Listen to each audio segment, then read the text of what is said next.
அன்பான விவசாய நண்பர்களே, இன்றைக்கி எதை பற்றி பார்க்க போகிறோம்னா ரோஜா செடியை பற்றி பார்க்க போகிறோம். ரோஜா செடி வந்து உண்மையிலே ப பூச்செடிகளில் மிக முக்கியமான பூச்செடி வந்து ரோஜா.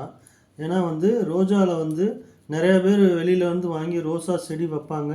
வீட்டு தோட்டம்னாலும் சரி, அல்லது வந்து வீட்டில் வளர்க்குறதுனாலும் சரி, தோட்டத்தில் வளர்க்குறதுனாலும் சரி, ஆனால் செடி வந்து சரியாகவே வராது. என்ன காரணம்னா அது சரியான பராமரிப்பு இல்லை. வெறும் தண்ணி மட்டும் ஊற்றுவாங்க, சரியான உரங்கள் போட மாட்டாங்க. இன்னொன்று வந்து பூச்சி நோய் தாக்குதல் வந்து அதிகமாக இருக்கும். எப்போ பூச்சி நோய் தாக்குதல் அதிகமாக இருக்கும்? நம்ம வந்து பிளான்ட்டை வந்து ஹெல்த்தியாக மெயின்டைன் பண்ணாட்டினா, அதாவது ஆரோக்கியமாக நம்ம வந்து ரோஜா பயிரை வந்து நம்ம மெயின்டைன் பண்ணாட்டினா பூச்சி நோய் தாக்குதல் இருக்கும். ஆரோக்கியமாக என்ன? சரியான அளவில் வந்து உரமிடுதல். என்னென்ன உரம் கொடுக்கணும்னா தலைச்சத்து கொடுக்கணும், மணிச்சத்து கொடுக்கணும், சாம்பல் சத்து கொடுக்கணும். இப்போ வீட்டு தோட்டம்னு வச்சுக்கோங்களேன், நம்ம வந்து மக்கிய உரம் கொடுக்கலாம், அல்லது வந்து மண்புழு உரம் கொடுக்கலாம், கம்போஸ்ட் கொடுக்கலாம். இந்த மாதிரி வந்து ஒரு செடி 2 செடி மாடியில் தோட்டம் வச்சுருக்கவங்க வந்து கம்போஸ்ட்டோ அல்லது வந்து தொழு உரம்,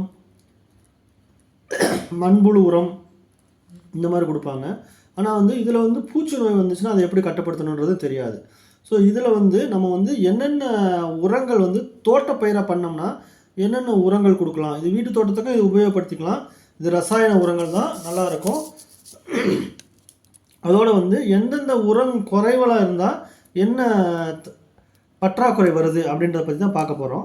இதில் பற்றி நம்ம சொன்ன மாதிரி தலைச்சத்து, மணிச்சத்து, சாம்பல் சத்து முக்கியமாக சொன்னோம் இல்லையா. என்பிகே, என்னங்கிறது வந்து தலைச்சத்து, பின்றது மணிச்சத்து, கே பொட்டாஸ் வந்து சாம்பல் சத்து. இது மூன்றுமே வந்து பேரூட்ட சத்துக்கள்.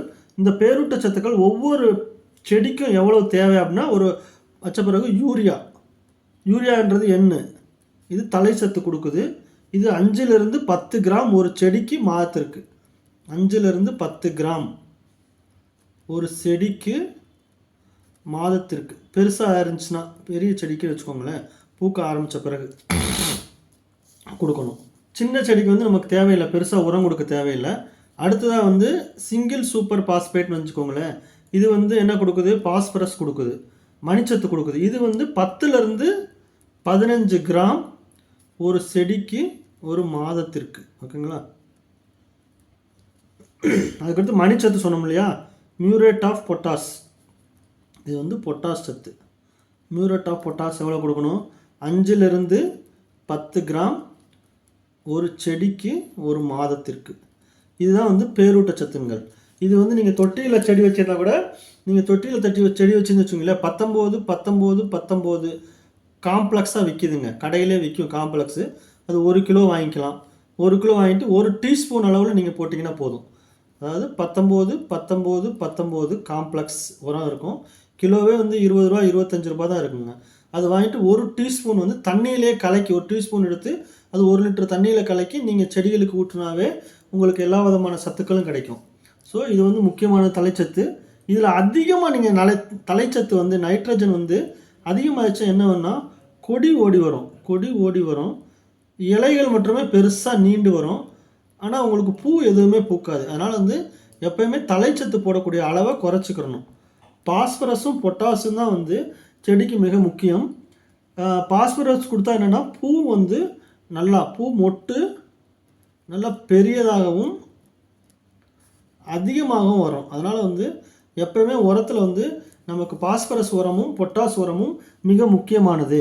வாட்டர் சால்யூபிள் நான் ஏற்கனவே சொன்னபோது தோட்டத்தில் போடுறாங்க வச்சுக்கோங்க, 1/2 ஏக்கர் 1 ஏக்கர் அப்படி போட்டாங்கன்னா வாட்டர் சால்யூபிள் ஃபெர்டிலைசர் கொடுக்கலாம். எல்லாருக்கும் தெரியும் 19 வாட்டர் சால்யூபிள் ஃபார்முலேஷனும் இருக்குது. இது 5 கிராமு 1 லிட்டர் தண்ணி இருக்குன்ற விதத்தில் 15 நாளைக்கு ஒரு தடவை நீங்கள் வந்து ஸ்ப்ரே பண்ணிங்கன்னா நல்லா செடி வந்து ஓடி வரும். இன்னொன்று பூக்க ஆரம்பிச்சிச்சு வச்சுக்கோங்களேன், அப்போ வந்து நைட்ரஜன் பொட்டாசியம் தேவைப்படுது. 13,045, அதாவது பொட்டாசியம் நைட்ரேட் மாமா, KNO3 பொட்டாசியம் நைட்ரேட்டு. இது வந்து 5 கிராம் 1 லிட்டர் தண்ணிக்கு. பூக்க தொடங்கிய பிறகு, பூத்த பிறகு நீங்கள் பொட்டாசியம் நைட்ரேட் வந்து 15 நாளைக்கு ஒரு தடவை கொடுத்தீங்கன்னா பூ அதிகமாக பூக்கும், நல்லா சைனிங்காக இருக்கும், மொட்டு வந்து நல்லா பெருசாக வரும். ஸோ அதனால் வந்து இதை வந்து நம்ம பேரூட்ட சத்துக்கள் மண்ணில் கொடுக்குறத விட இது மேலே ஸ்ப்ரேயிங் கொடுத்தீங்கன்னா இன்னும் அதிகமாக இருக்கும். இது வந்து ஊட்டச்சத்துக்களை பற்றி. இந்த ஊட்டச்சத்து குறைபாடு இருந்தால் செடி எப்படி இருக்கும் அப்படின்றத நம்ம தெரிஞ்சுக்கணும் இல்லையா, அது முக்கியமானது. என்னென்ன ஊட்டச்சத்து குறைபாடு இருந்தால் எப்படி இருக்கும்? தலைச்சத்து, மணிச்சத்து, தலைச்சத்து உங்களுக்கு குறைஞ்சின்னா பயிர் வந்து வெளியில் போய் கிடக்கும். பொட்டாஸ் சத்து குறைபாடாக இருந்துச்சுன்னா வச்சுங்களேன், பொட்டாஸ் வந்து முக்கியமான சத்து. பொட்டாஸ் சத்து குறைபாடு இருந்துச்சுன்னா இப்போ ரோஸ் இலையில் வந்து ஓரம் மற்றும் கருகி இருக்கும். ஓரம் வந்து கருகி காணப்படும். இந்த மாதிரி இலையோட ஓரம் வந்து உங்களுக்கு கருகி இருந்துச்சுன்னா அது வந்து பொட்டாஸ் சத்து பற்றாக்குறை அப்படின்னு தெரிஞ்சுட்டு நம்ம மியூரேட் ஆஃப் பொட்டாஸ் வந்து நம்ம போடணுங்க. இன்னொன்று வந்து தலைச்சத்து, மணிச்சத்து, சாம்பல் சத்து கொடுக்கறதோட நுண்ணூட்ட சத்துக்கள் மிக முக்கியமான தேவைங்க. ரோஸுக்கு எந்த நுண்ணூட்ட சத்து தேவைன்னா போரான் சத்து தேவை. போரான் வந்து முக்கியமாக தேவைங்க. அப்படி இல்லைன்னா என்ன ஆகும்னா வந்து இலைகள் வந்து சிறுத்து போய் கொத்து கொத்தாக காணப்படும். இலைகள் சிறுத்து கொத்து கொத்தாக காணப்படும். போரான் வந்து மிக முக்கியமானது. அதுக்கு வந்து நம்ம போராக்ஸ் கொடுக்கணுங்க. ஓகேங்களா? போராக்ஸ் வந்து வேர் மற்றும் பூ உருவாகுவதை குறைக்கும். வேர் மற்றும் பூ உருவாகுவதை குறைக்கும். இது வந்து 2% வந்து போராக்ஸ் கரைசல் கொடுக்கலாம். போராக்ஸ் கரைசல் வந்து 15 நாளைக்கு ஒரு தடவை வந்து நீங்கள் மேலே வந்து ஸ்ப்ரே பண்ணிங்கன்னா இளம் நல்லா வரும். அடுத்ததாக முக்கியமான சத்து வந்து இரும்பு சத்து. இரும்பு சத்து வந்து அயன்பாங்க, Fe. இது வந்து இலைகள் வந்து வெளிர் போய் காணப்படும். உங்களுக்கு இரும்பு சத்து பற்றாக்குறை வந்துச்சுன்னா வந்து வெளிரிய மஞ்சள் நிறத்தில் காணப்படுங்க. இப்போ இரும்பு சத்து வந்துச்சுன்னா வெளிரிய மஞ்சள் நிறத்தில் இலைகள்லாம் இருக்கும். மஞ்சள் நிறமாக காணப்படும்.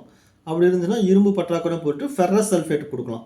ஃபெர்ரஸ் சல்ஃபேட்டு 2% கொடுக்கலாம். அதோட வந்து அடுத்ததாக பார்த்தீங்கன்னா மாங்கனீஸ் சத்து பற்றாக்குறை வரும். மாங்கனீஸ் வந்து இலைகள் வந்து மாங்கனீஸ்னா Mg. இலைகள் வந்து மஞ்சளாக காணப்படும். நரம்பு வந்து பசுமையாக இருக்கும். இப்போ மாங்கனீஸ் சத்துனா நரம்பு இருக்கு இல்லையா, அது வந்து பச்சையாக இருக்கும். நரம்புகளுக்கு இடைப்பட்ட பகுதி வந்து மஞ்சளாக இருக்கும். இதுக்கு வந்து மேக்னீசியம் சல்ஃபேட் கொடுக்கலாங்க. ஸோ இது எல்லாம் தனித்தனியாக கொடுக்குறதுக்கு பதிலாக நம்ம மைக்ரோ நியூட்ரியன்ட்னு இருக்கும், நுண்ணூட்ட சத்துக்கள் EDTA ஃபார்மில் வந்து எளிதாக நீரில் கரையக்கூடிய உரங்கள் வந்து கிடைக்குங்க. அதில் வந்து iron, copper, boron, sulphur, magnesium, manganese எல்லாமே கலந்துருக்கும்.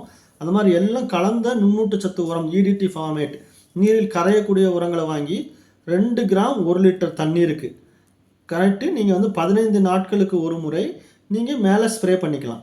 இப்போ வந்து வீட்டில் மாடி தோட்டம் வச்சுருக்கவங்களும் இது வந்து 100 கிராம் பாக்கெட்லேயே கிடைக்குங்க. 100 கிராம் பாக்கெட்டில் கிடைக்கும்போது ஒரு அரை டீஸ்பூன் எடுத்து நீங்கள் வந்து தண்ணியில் கலந்து நீங்கள் வேர்லேயே தொட்டியில் கொடுத்தீங்கன்னா கூட நுண்ணூட்ட சத்துக்கள்லாம் எல்லாமே கிடைக்கும். அப்போ வந்து செடி வந்து நல்லா வந்து பசுமையாக வரும். இது வந்து ரோஜா செடிக்கு என்னென்ன உரம் வைக்கணும்னு, ரோஜா செடியில் முக்கியமாக வந்து பூச்சி நோய் தாக்குதல் வந்து ரொம்ப முக்கியம். ஸோ அதனாலேயே வந்து நிறைய பிரச்சனைகள் இருக்கும்.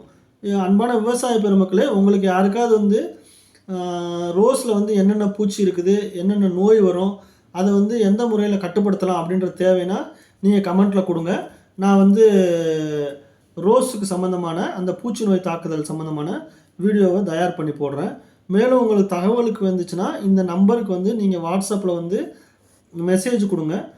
எந்த பயிருக்கு தேவையான என்ன ஒரு விவசாயம் சம்மந்தமான எந்த ஒரு டவுட் இருந்தாலும் நீங்கள் இந்த நம்பருக்கு வந்து வாட்ஸ்அப்பில் வந்து மெசேஜ் கொடுங்க ஃபோட்டோவோட. இப்போ பூச்சி ஏதாவது ஒரு பூச்சி இருக்குது, நோய் இருக்குன்னா அது ஃபோட்டோ எடுத்து உங்கள் ஊர் பேர் மென்ஷன் பண்ணி நீங்கள் அந்த மெசேஜ் கொடுங்க. நான் ஃப்ரீயாக இருக்கும்போது உங்களுக்கு கூப்பிட்றேன். அப்படி இல்லைன்னா வந்து அதுக்கு தீர்வு வந்து நான் வாட்ஸ்அப் மெசேஜ்லேயே கொடுக்குறேன். நன்றி, வணக்கம்.